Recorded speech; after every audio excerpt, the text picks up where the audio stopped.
ప్రభు మనకిచ్చేటువంటి బాధ్యత. శిష్యులకు ఏ విధమైనటువంటి బాధ్యత ఇచ్చాడో యేసయ్యలో జ్ఞానస్నానం పొంది ఆయన జీవితాన్ని జీవిస్తున్నటువంటి మనకు కూడా ఆ ఇచ్చేటువంటి బాధ్యత.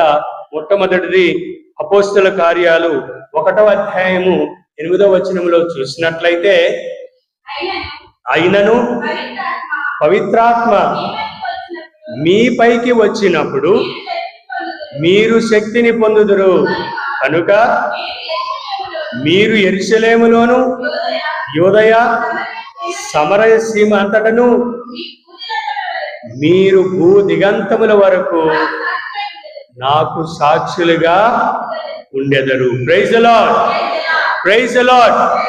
మనం ఎవరికి సాక్షులము? ఎవరికి సాక్షులము? ఎవరికి? యేసయ్య మాట చెప్పటం కూడా మన నోరు రాడు. ఎవడన్నా నాయకుడు రావనండి, జై జై జై జై జై జై. ఎవరికి సాక్షులుగా ఉండాలి? ఎవరికి? సత్యమైనటువంటి దేవుడెవరు? సజీవమైనటువంటి దేవుడెవరు? యేసయ్య. ఆయనకి సాక్షులుగా ఉండాలని ప్రభు మనందరినీ ఆహ్వానిస్తున్నారు. మరి క్రీస్తు ప్రభుకి సాక్షులుగా ఉండటం అంటే ఏమిటి? నీ వలె నీ పొరుగు వారిని ప్రేమించు, నీ శత్రువులను ప్రేమించు, నిన్ను హింసించు వారి కోసం ప్రార్థించు. ఇదే కదా దయ, కరుణ, ప్రేమ, సోదర భావము, సఖ్యత, సమాధానము. ఇదే కదా ఆయన చూపించినటువంటి, బోధించినటువంటి బోధన. నేను ప్రభుకి సాక్షిగా ఉంటున్నాను అంటాం, కానీ మనం ఏం చేస్తున్నాం? అబద్ధ సాక్ష్యాలు పలుకుతాం, ఇతరుల గురించి చెడ్డగా మాట్లాడతాం, ఇతరుల గురించి చెడ్డగా ప్రచారం చేస్తాం, సఖ్యతగా ఉన్నాం, సమాధానంగా ఉన్నాం, స్వార్థము, అసూయ, క్రోధము, మోసము, ఇంక ఇతరమైనటువంటి అనేకమైనటువంటివి పేరుకుపోతూ ఉన్నాయి.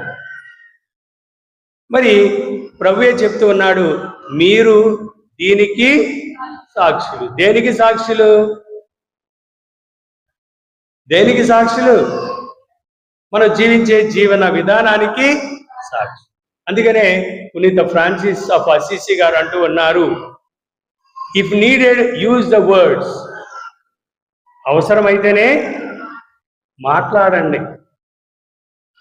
మరి మాట్లాడకపోతే మనం ఎలా సాక్షిగా ఉండాలి? సత్యనారాయణ, మాట్లాడము ఎలా సాక్షిగా ఉండాలి? మన జీవిత విధానం, మన యొక్క నడవడిక, మన యొక్క ఆలోచన, మన యొక్క మాటలు, ఈ విధంగా మనము సాక్షులుగా ఉంటాం. క్రీస్తు ప్రభు నిజమైనటువంటి శిష్యులుగా ఉంటాం. ప్రియమైనటువంటి సహోదరులారా, మరి ఆలోచించండి. నేను నిజమైనటువంటి క్రీస్తుకు సాక్షిగా ఉండాలంటే నన్ను నేను మలచుకోవాలి, నన్ను నేను మార్చుకోవాలి.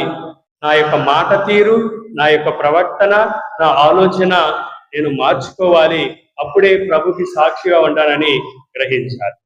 ప్రభు చెప్తూ ఉన్నాడు, మత్తయి సువార్త 28వ అధ్యాయము 19వ వచనములో, సకల జాతి జనులకు శిష్యులు యేసుకు శిష్యులుగా చేయాలి. మత్తయి సువార్త 28వ అధ్యాయం 19వ వచనం.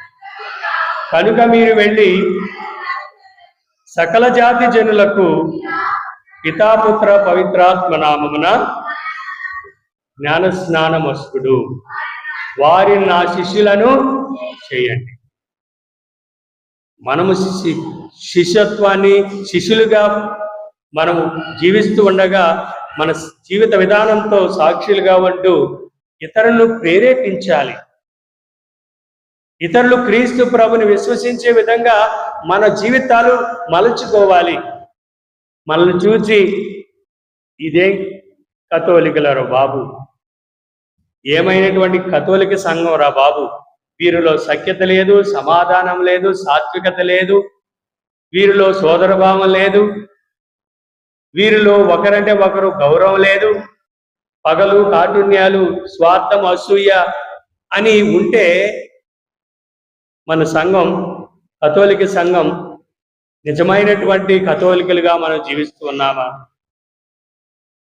అని మనందరము ప్రశ్న వేసుకోవాలి. మనం సువార్తను బోధించాలి. సువార్తను బోధించాలంటే మన జీవిత విధానం ద్వారా బోధించాలి. ప్రియమైనటువంటి సహోదరి సహోదరులారా, ఒక దేశంలో యేసు ప్రభుని ఆరాధించడం నేరం. యేసు ప్రభుని ఆరాధించడం నేరం. ఎవరైనా యేసు ప్రభు అని పేరు చెబితే వారిని అరెస్ట్ చేసి బంధించి వారిని చిత్రహింసలు చేసేవారు. మరి ఎంత చిత్రహింసలు పొందినా అక్కడక్కడ కొద్దిమంది విశ్వాసులు ఉంటారు. మరి ఆ విశ్వాసులందరూ ప్రతి ఆదివారము తెలియని చోటన రహస్యముగా వారు ప్రార్థనలు చలిపేవారు, ప్రార్థించేవారు.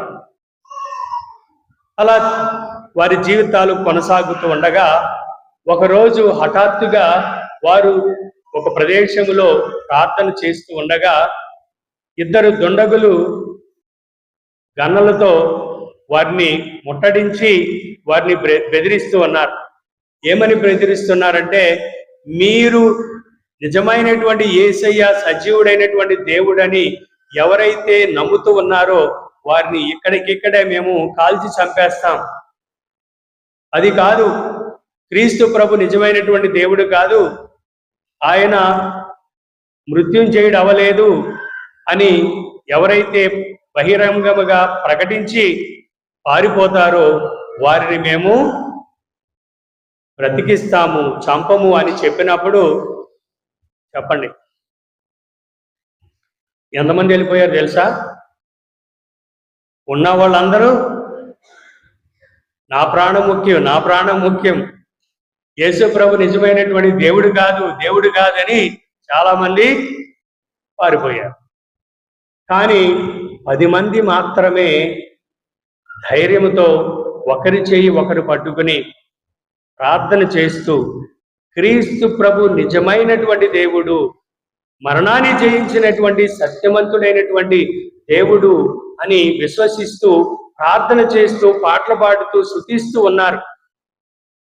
ప్రియమైనటువంటి సహోదరులారా, ఆ దుండగులు ఏమని చెప్పారు తెలుసా?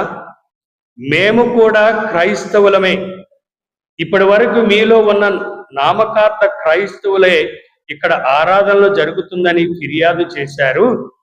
కొంచెం భయపడితే క్రీస్తును వదిలిపెట్టే చెత్త క్రైస్తవులు, నామకార్థ క్రైస్తవులు ఎవరో తెలుస్తుందని ఆ విధముగా ప్రవర్తించాము. రండి, మన నిజమైనటువంటి దేవుని ఆరాధిద్దాం, స్తుతించుదామని వారితో కలిసి ఇద్దరు దుండగులు ప్రభువుని స్తుతించారు. Praise the Lord, praise the Lord. ప్రియమైనటువంటి సహోదరి సహోదరులారా, మరి మనల్ని మనం పరీక్షించుకుందాం. నేను నిజమైనటువంటి క్రైస్తవున్నా లేక వాళ్ళు ఏం చెప్పారు? నామకార్థ క్రైస్తవులుమా? మనల్ని మనము పరీక్షించుకోవాలి.